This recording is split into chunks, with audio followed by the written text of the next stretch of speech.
Merhaba sevgili arkadaşlar, Çiçekli Mutfağım kanalına hoş geldiniz.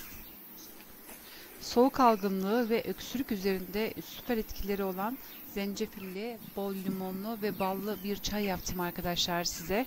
Zencefil hem sağlıklıdır hem de şifalı bir bitkidir. Güçlü bir aromaya ve çok keskin bir lezzete sahiptir. O yüzden sadece hastalandığınız zaman değil, normal zamanlarda da kullanmanızı öneririm. Şimdi hemen geçiyorum arkadaşlar tarifime. Kaynamakta olan suyu hemen fincanıma ilave ettim. Bir çay kaşığı zencefil koydum arkadaşlar. Burada çok dikkat edelim. Çünkü zencefilin aroması çok ağırdır, çok keskindir.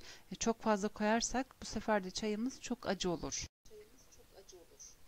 Arkadaşlar şimdi ortalama bir yemek kaşığı süzme bal ilave ediyorum. Bu tercihi tamamen size bırakıyorum. İsterseniz arttırabilirsiniz, isterseniz azaltabilirsiniz. Ve bol miktarda da limon suyu kullandım.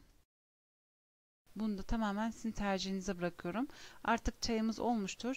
Karıştırıp hemen tüketebilirsiniz. Gerçekten de aromasını çok beğeneceksiniz. Ben size yazın da güzel soğuk içecekler yapacağım zencefille ilgili. Bundan sonraki tarifimde taze zencefil çayı ile ilgili olacak arkadaşlar. Yeni videomda görüşmek dileğiyle. Hoşça kalın.